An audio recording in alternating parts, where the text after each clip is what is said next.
Welcome back, ladies and gentlemen. Tower of God, Hell Train. It's an amazing arc and saga. We plan to talk about it. It's been a while since we talked about it. Talked about season one. Myself and Lonnie talked about season two of the anime. So now it's time to move on to the webtoons. And the idea is to kind of talk about all of Tower of God up until we're caught up, and probably even talk about the Eric Manzino spinoff as well, because Tower of God is an amazing series. I think we all kind of recognize that. So for this one, we're going to talk about everything. It'll be segmented to talk about each arc. But before we kind of get into it, um, how did you feel about the Hell Train saga? Because we're talking about multiple arcs and what happened. I think it's one of the best arcs in anime manhwa. Like it's top tier. I It's agree. long. It's really really long. Like Jesus Christ, but no, it's peak. Yeah, it's kind of like Dress Rosa and Wano in the sense that there's so many different parts Hmm. of what it is, but all of it's like the same narrative that they're trying to tell in terms of going on the Hell Train and eventually getting off the Hell Train eventually, and a lot happens in between. Um, so the best place to start off is the first portion of Hell Train, and that is when they start the kind of ticketing system, ticketing games, and they have to find a ticket to enter the Hell Train because that Hell Train is where Bam is going to meet Rachel. And then Rachel also meets up some people. Bam is also meeting up some people. And they also want to go after what's his name's brother? I forget his name. I think the guy, the other one who has the devil's arm, they're trying to go after him because he is the reason why um, the other dude is not unconscious right now. So the first arc is basically about them trying to get our first portion's about them getting the tickets. How'd you feel about this kind of a start of the arc that kind of set the tone? Um, Out of the whole saga, this might have been like my least favorite. Not that it wasn't good. It was just kind of stale at times. I thought the way to get the tickets though was interesting. It was a lot of mind games with people, and but the best part of that whole little part is Bam seeing Rachel again, and his attitude's changed. Like he's not just that little whip anymore. He's just like, with all due respect, you're not leaving without giving me some answers. He's like, we're gonna have a conversation, whether you like it or not. And he really put his foot down. Like that's the first time like we really see Bam put his foot down, and it showed a lot of growth in him as a character, and it also just showed kind of how Rachel is as a person because it's not necessarily that she hates him, but it's like something in between. I don't know. It's like it's complicated because like it's not malicious, but at the same time she doesn't want anything good for Bam, if that makes sense.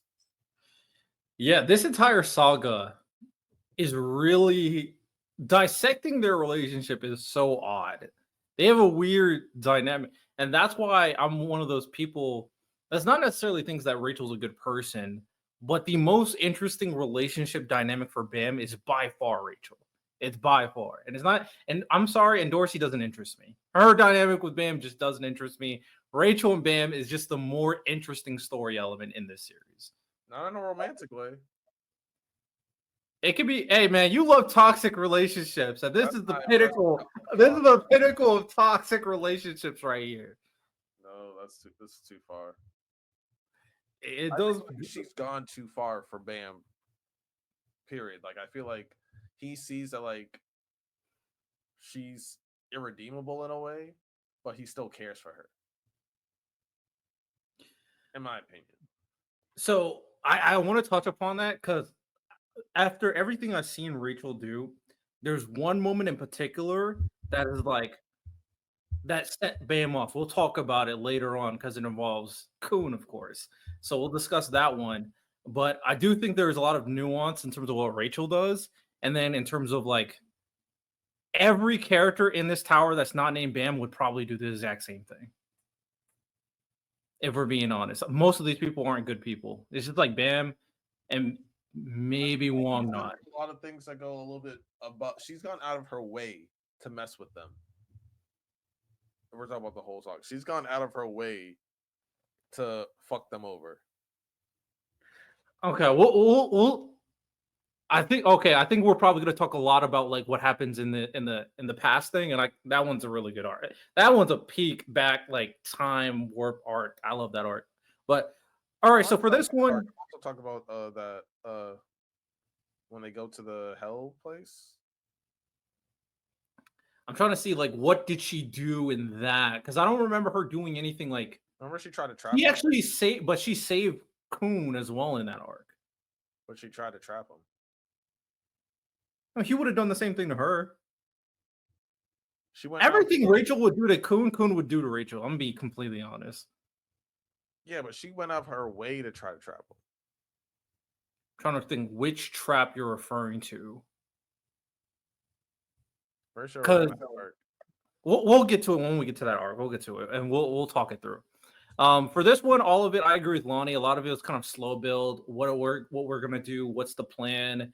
Then they had go into like a tournament thing and to try to figure out how we get on the train.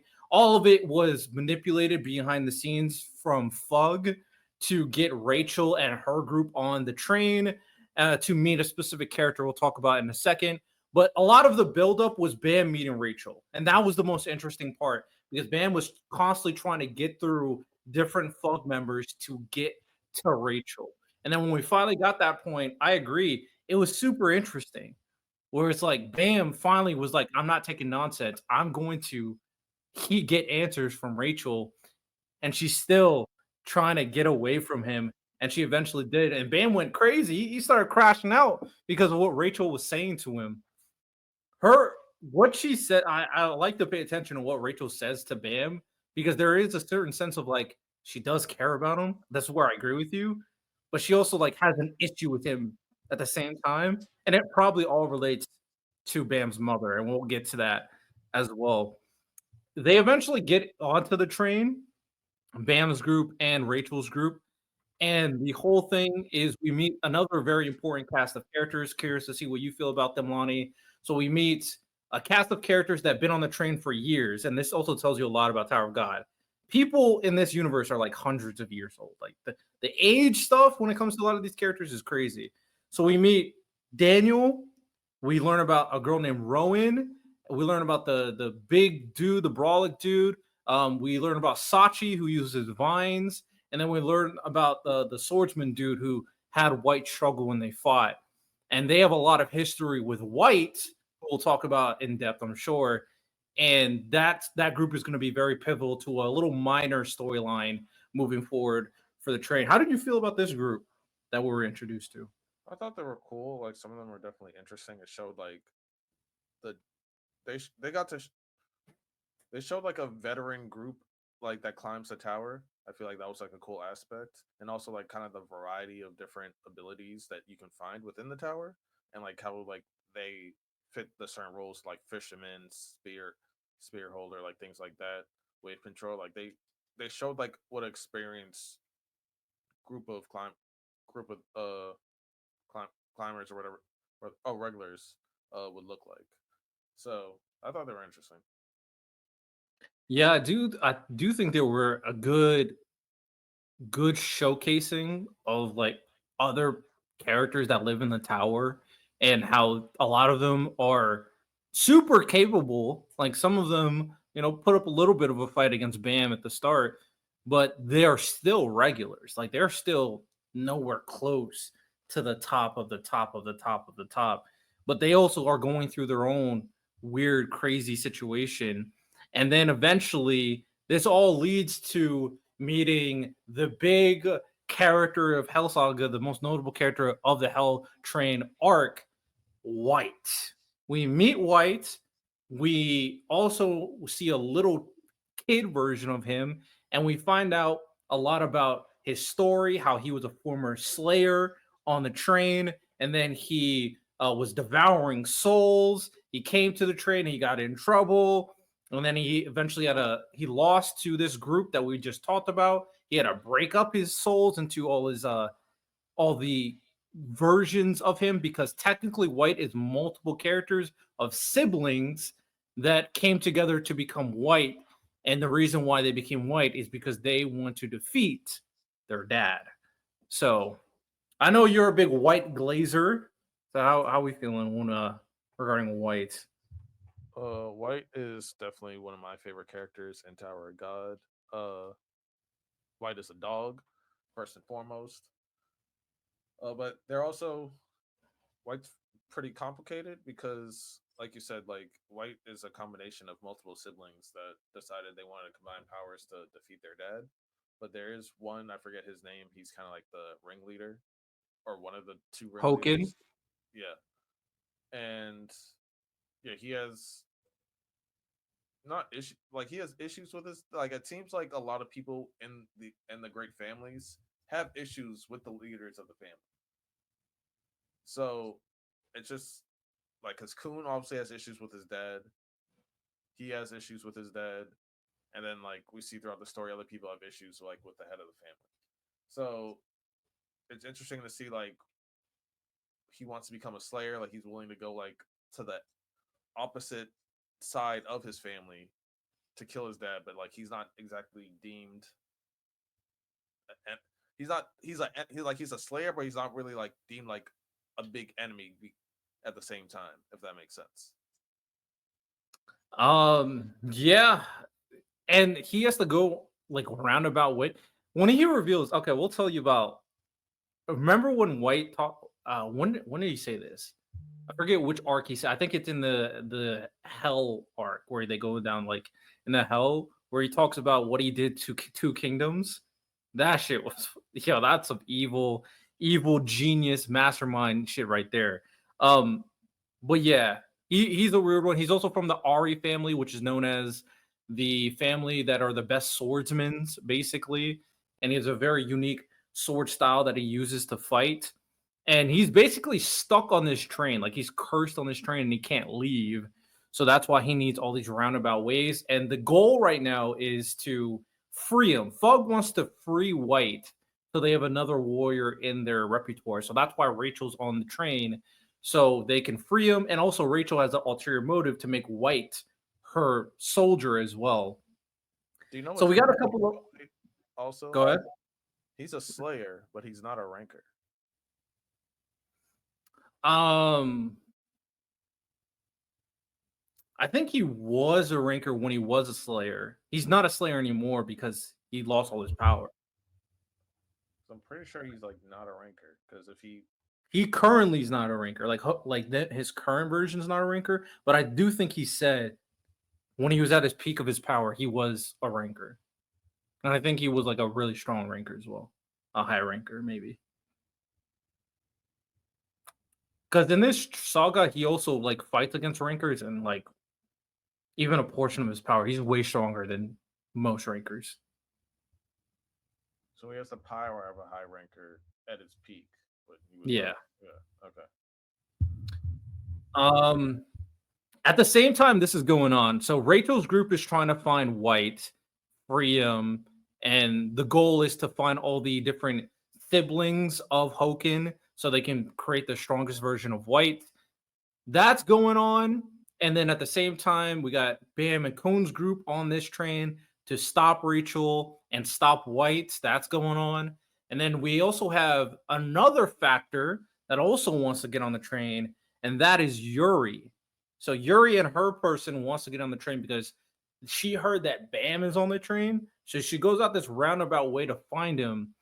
And there's an interesting thing where she gets another princess's help, and the princess does help her to try to get on it, but because she's not allowed on the train. The train is only for regulars, but she's a high ranker and she's a princess, so there's a little trickery there.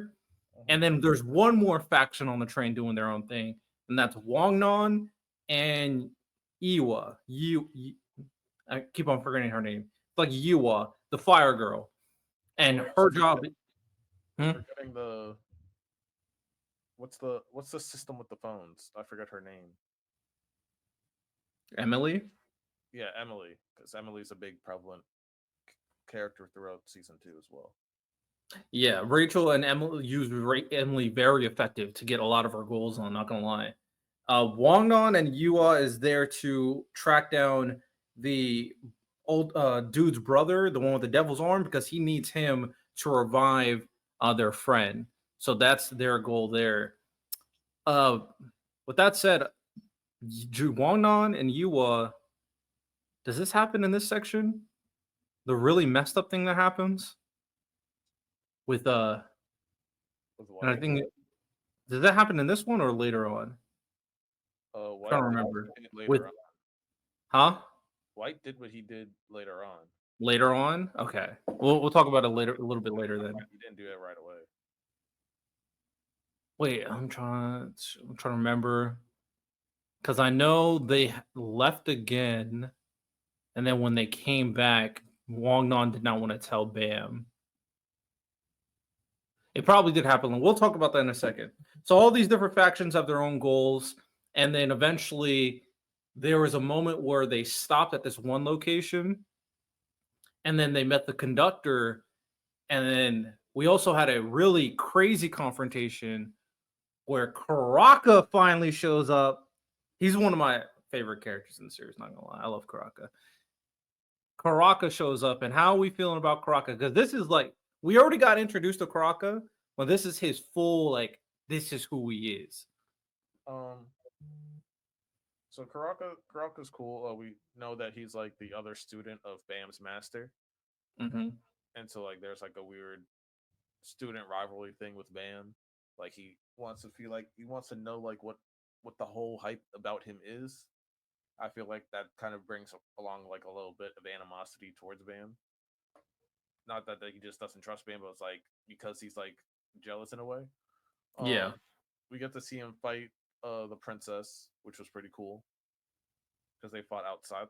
Yeah, they fought outside the yeah, right outside the train. Yeah, yeah, and then like we saw that he had a connection with Bam's homeboy. and man, So we'll talk about that connection, boy, because there's that something was the most there. crazy Hey, part. that one's gonna be interesting. That Yuri versus Crocodile is dope. If they animate that really well, they could go crazy. Because I also really like Karaka's power set, like with the darkness and all that stuff. Yeah, but my question is like, why does Karaka is a Slayer, Yes. and but he was also, but he To be also fair, he's a brand new Slayer. he's a brand new Slayer, but he has a ring of Jihad. Well, I think right after I'm trying to think because Wandon eventually confronts Karaka because he's about to die. I think it was right after they come back from the hidden stuff. 'Cause we'll save that because I think we should tie all of that Wangnan and Karaka's relationship all together All right. in one conversation. Because yeah, he does have a ring. Wangnan has a ring, and they talk, and they have a very important conversation. And then there's not only is that an important conversation, multiple other things happens to Wangnan in this entire situation as well to start building up his character in particular. Um, but it does not start out good with Wangnan by any means. So this all happens. Karaka and Yuri fight. And then Yuri's trying to stall Karaka to allow Bam and his group to enter the train.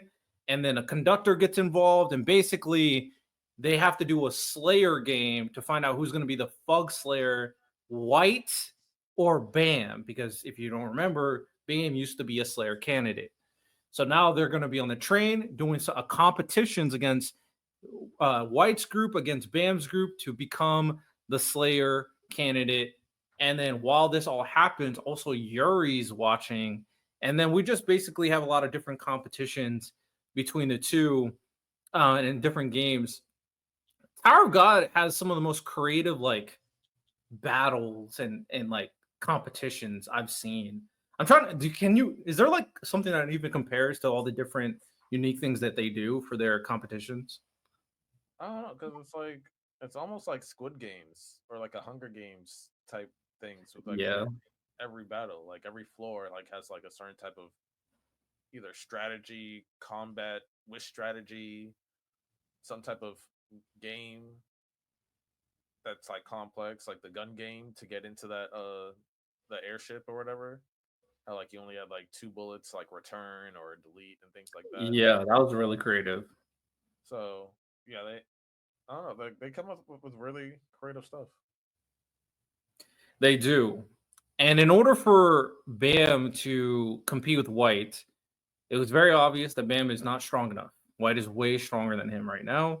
So Bam has to go through some training to start competing with White, and he does. And he meets the God of Guardians. The God of Guardians trains Bam, realizes Bam's potential, and also he notes that the God of Guardians also passed all the family leaders, and he also met Urich. So this guy met all the powerful people that we basically know in Tower of God, and then Bam is just like all of them. He also noted a couple things. He said the God of Guardians felt like Bam was like Urich, but he also noticed that Urich was stronger than Bam when they met. And then he also noted that he was like Jihad as well. But he doesn't want him to end up like Jihad, because Jihad obviously let me see what this right before. Um where the God of Guardian Jihad kids did revolution, trained those who opened the gate themselves. The train, its guardians were all made for the training. So master revolution. And then he said something like, to find one's true self that has nothing related to society, others, or ideology. God, blah, blah. Basically, the rice pot, fate, all this important stuff in terms of what is going on. How do you feel about this kind of training scenario and like this kind of revealing that Bam has this bigger destiny compared to the family leaders? It showed that like he's like kind of following like their similar path. Like he's following like not their exact footsteps, but like the things that they did to get stronger. Like he's going through that same stuff. So eventually he's gonna reach their level. Um, and it was interesting to see that like how, because like we kind of see Yurik as like a good guy Mm-hmm. when we're introduced to him, and then Jihad is the big bad. So seeing that he's compared to like the two of them means that like in my eyes that he can Bam is the ultimate blank canvas. And so I feel like he can either be like the ultimate good or the ultimate evil when it's all said and done. Yeah, he's the pinnacle of the chosen one for sure. He also meets a power in himself, like that monstrous thing that's inside Bam, which is kind of showcases whether or not he's gonna fall like Jihad, because Jihad also had a power in himself. So will Bam succumb to it, or will he overcome it? This is a big question moving forward for Bam's character. We also meet some other clones of Hokin that is also part of this. We Wait, meet Vista. Go ahead. I was gonna say because I'm pretty sure we made two things in there. Well, eventually there's gonna be three, but one of the like that evil version thing, that's the thing that he already ate. What do you mean? You're talking about like that evil goblin thing that was talking to him. Yeah, the goblin thing. Yeah. Yeah, he ate that. It's not like an evil version of him. It's something that he already like. I think it's like from the thorn. That you're trying to give it. Yeah, I'm pretty sure it's from the thorn. I think so. I know the other things you're talking about, because there's a couple other things that goes into Bam too a little bit later, but yeah, I think it's related to the thorn as well. I believe. There is, which it becomes a lot more prevalent in season three, but there is like a regular just voice inside him and stuff like that. No, that is like where some of his power comes from and stuff like that. Yeah, Bam is kind of a glutton once we get into it, because the amount of powers that literally he just absorbs. Like we thought Ichigo had everything. Nah, Bam gets Well, like.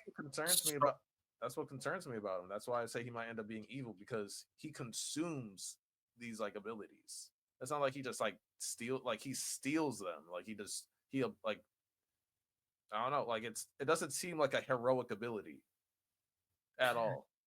Yeah, and we got a semblance of that because Bam also steals techniques from other people too.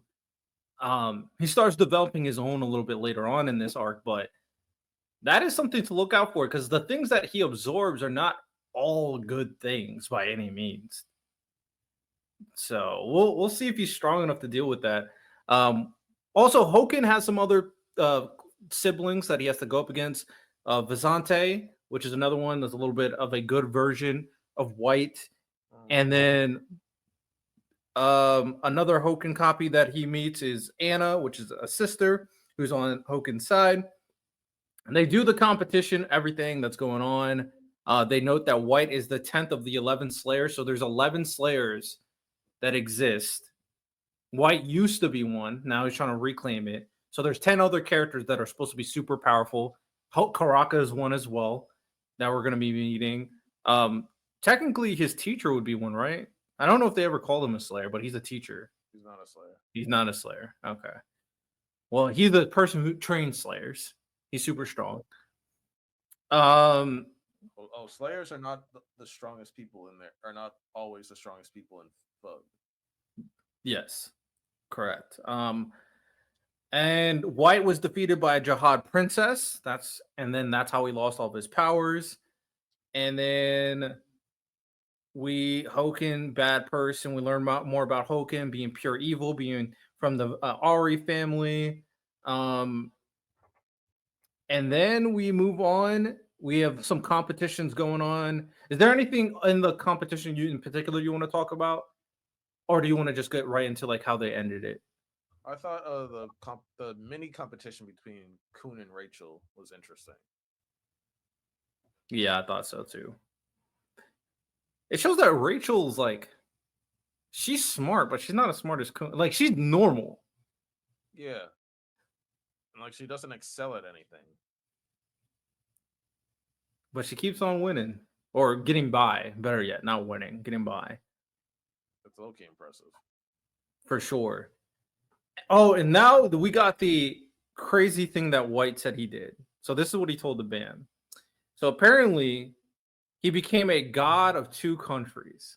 So there was this one country that was like that was suffering. He decided to help them, and raise that country, make them better, and he became the god of that country. And then he left. That country had lost their god or whatever, and then he went and started helping another country, and then made that country really powerful. Then there was a weird situation where they both started fighting for their god, and it turns out they both were fighting for him, and he did this on purpose to make both of them powerful and strong so they could start killing each other and then absorb all their souls. So he became a god of two countries so they can all kill each other so he can absorb their souls, basically. That is pure evil. That is pure evil shit right there. Hey, but it's smart as hell. Also shows like how long like people live. Yeah, like a lot of people are old as hell in this series. You thought One Piece characters got old? Nah, this is different. He still looks like a kid. Like, Facts. yeah. So Um Now we also had another moment when Rachel and Kun were doing the competition. I'm glad you brought that up. Is that there was a moment where Bam was going to do something to save someone on the other side because Bam's the ultimate good guy or whatever. And then Rachel decided not to kill him when she had the chance. This is what I'm talking about. Rachel and her feelings towards Bam is so confusing. doesn't make sense. Shout out Toxic Girls, man. Um, and then we eventually later on we hit around the end of the competition. There's one more clone that shows up.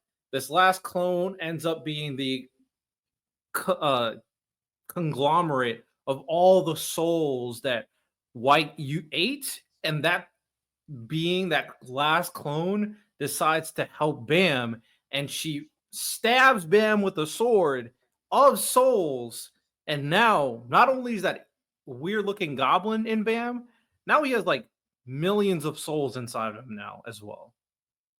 So super buffed. Bam just getting buffed right here. 2 power ups. Crazy. And then at the end, a lot of crazy things is happening. The conductor wants to kill them to free White, and then Yuri eventually shows up, saves them. They all get saved. It's all good and dandy, and that is pretty much the end of like the Hell Train Slayer candidate competition that happens with Bam beating White, Yuri finally meeting Bam again, and they're all being saved, of course. I think at some point Endorsey joins. No, they meet Endorsey after this. My bad. So that's pretty much the end of this confrontation. Is there anything else we got to address from this? For that part, no. Okay. So let's move on to the next thing that happened. So Yuri saved Bam. Bam wants to go back on the Hell Train, of course. He has stuff to do, of course. And he still got to find Rachel. And he finds out that Rachel and Hoken are going to look for Thorn at the Floor of Death, a very iconic, very dangerous location. And a couple of things have to happen before they go there, though. In order for Yuri to let Bam go there, he has to defeat a character named Kaiser in a competition called the No Name Hunt. So this is like a little mini arc where Bam and his group and they meet Endorsey again as well, and the characters get their names stolen. They could be put basically become slaves to other characters. And how'd you feel about this arc? It was short, but I do think it was very interesting and very effective. We can kind of go bits by bits, but overall, what you think about this arc? It was short. It was one of those gatekeeper arcs where it shows the like, hey, if you're not a real player and stuff like that, if you're not like a real person that can climb the tower, this might be where you stop at. Like you might get your name stolen, things like that, and then you might become somebody's slave. I thought that Kaiser was pretty cool. Like their powers were interesting versus Bam. Kind of like pushed Bam in a way, and we got to see like Bam be more versatile. So I thought it was cool. Yeah, I thought it was cool too. The kind of biggest takeaways from this arc is one, who Kaiser is, and this just shows you another, just like One Piece, probably even more so. You cannot really figure out who the good guys are in this series because Fug sucks, sure. The 10 families are just as bad. Like they are just as corrupt. And this is perfectly personified from Kaiser's story. So Kaiser was supposed to be a candidate to be a princess of Jihad. And she was a super potential. She was super capable. She was going to be part of the Lopo Bia family. Now, the thing is, as she was growing up, she fell in love with this one individual. And she's also from another important thing we should distinguish as well is that there's a difference between the direct lines and then the rest of everybody else. Direct lines are full-blooded members of the family leaders. So Kun is not a member of the direct line, so he's only like partially blood. Ron, which is like Kun's fighter, is a part of the direct line, so he's full-blooded Kun. So Kaiser was not direct line. So the people who are usually not direct line are kind of ostracized from the mainline family. It's kind of like how Naruto, where like Neji was kind of like looked down upon. But Kaiser had a lot of potential. She was a candidate to be a princess. So a couple people in her family and a part of a different line of the same family tricked her because they tricked her to fall in love with another guy. Princesses of Jihads are not allowed to fall in love, but she did. She fell in love with someone, got tricked. Her entire family, because of this whole entire situation, she lost her chance to become a princess of Jihad. Her entire family got shamed, got put in a bunch of debt. So moving forward, because she was tricked by someone from her own family and her current line of family was in all this debt, she decided upon herself to pay them back. So she became Kaiser, lived on this island for years, hundreds of years, just stealing people's name to earn money back and sell people into slavery, even though she was a good person inherently, to earn money back for her family. The fucked up thing about this is they would have already been out of debt long ago, but her family kept on spending the money that they were earning for her. And forcing her to stay and just give them free money so they don't have to work. That's how fucked up this entire family situation was. She was basically a slave of her family and turned into this like soldier. I hate the Lopile family. You see them a lot in season 3, and yeah, they're my least favorite out of all the families so far. My least favorite. They're all pieces of shit. And you get to meet her dad. Spoiler. And he's as bad as you can imagine. So he's as bad as They, you can imagine. nah, this family wilded for sure.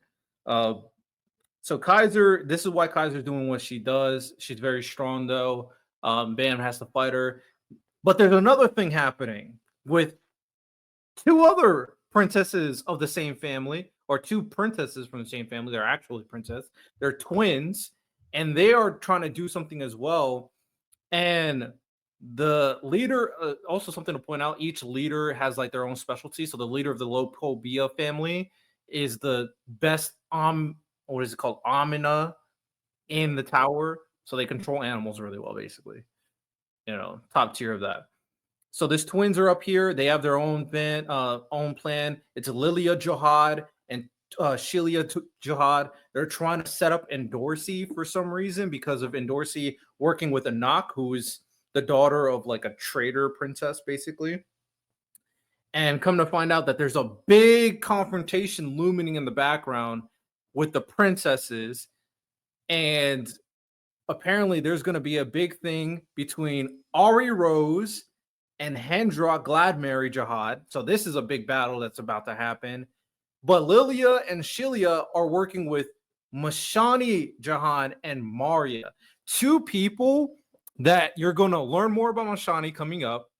But Mashani is unhinged. We'll talk about her in a second. But Maria, we'll learn a lot about her through Kun. Very close relationship with Kun. So there's a lot of Princess Jihad drama going on in the background that we find out from this arc as well. And a little quick hype moment. We saw one thing too. Hot looked like a badass for the first time in a long time in this. He sounded like he was about to beat a Princess of Jihad solo dolo. I respected it.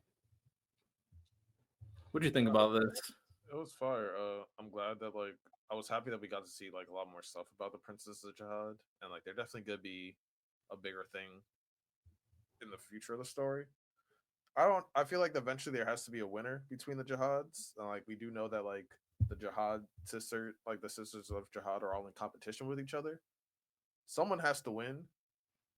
And at this point, being caught up, I have no idea who it's going to be because I don't think it's gonna be Endorsi, but who knows? It could end up being Endorsi. Oh man, there's too Someone many. has to collect, but someone has to collect all the like the 13 marches. So And we learn way more about what the 13 marches are and all that stuff. We'll talk about that once we get into the floor of death, because that's a lot too, man. There's so much elements. To showcase how like terrifying Mashani is we all understand Yuri Jihad is like super, super strong, for sure. Mashani called Yuri and Yuri was shook. That just tells you the levels of this. That she was shook when Mashani called her. So Tower of God's power system is very impressive because there's so much like layers to it. Then we get back, and then we got a confrontation, and now we're gonna talk about the stuff that happened in Wangnan. So Karaka,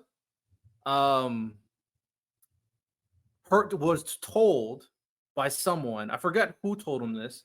I think it was Rachel. I don't know. Let me know if you remember. But someone told Karaka, someone has a ring like this, alluding to someone just like Karaka. And we know for a fact, since we watched Tower of God, that the other person with the ring is Wangnan. So we immediately figure out that Wangnan has a relationship with Karaka, but we don't know what that relationship is. However, Wangnan is in some shit because he fights Kasano, he beats Kasano. You find out that Akropatur, his story, he's looking for his daughter and his wife. They got separated because his wife was from the 10 families, and that's not okay, and all that discriminating shit. And then turns out Wanon was allowed to be Kasano. This was all a trap. Both Acropater and Prince die. And not Acropater died by accident, technically, because I don't think Rachel wanted to do it, and we see that she didn't want to do it. Prince, though? So we know White eats souls. We know White kills people. There's a scene where White, Prince, and Missing, the girl, were all in the same room. White finally goes like, okay, I finally can turn on them. And then he gave them a choice. He asked Prince, who do you want to die? I'll either kill you or her. And Prince sacrificed himself. White ate Prince, killed Prince, while Miss Singh was in the same room watching, and she survived. Damn, that is a Acropater and Prince dies. I mean, Prince was an annoying character, so I didn't really care. I just thought it was cold though. Like White was on one, and like it showed that like people are willing to go to different lengths in this series for power. Like, but at the same time, isn't Bam doing something similar? When you really think about it, That's why so like the moral gray area in Tower of God is actually super interesting. it's all about perspective. It's all about who you're rooting for too. Well, I don't know how you're gonna root for White considering how many people he killed.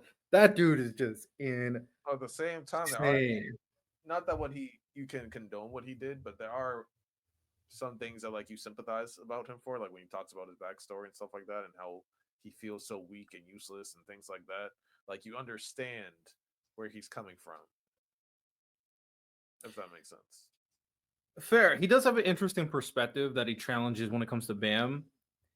But I think Tower of God is not a shonen series. Like at a typical shonen, you won't get stuff like that where people can die at any point. And this is just a death. It's kind of like now that I'm like a Game of Thrones head, now I'm on season 5. It's kind of like Game of Thrones. Anything can happen at any point, depending on the situation. And this death was insane in the concept. But we've had other deaths, but these are characters we kind of grew up with for the last like couple hundred chapters. So yeah, this was pretty insane. What were you about to say? What were you saying? I was saying no one's safe. Oh, for sure. No one's safe.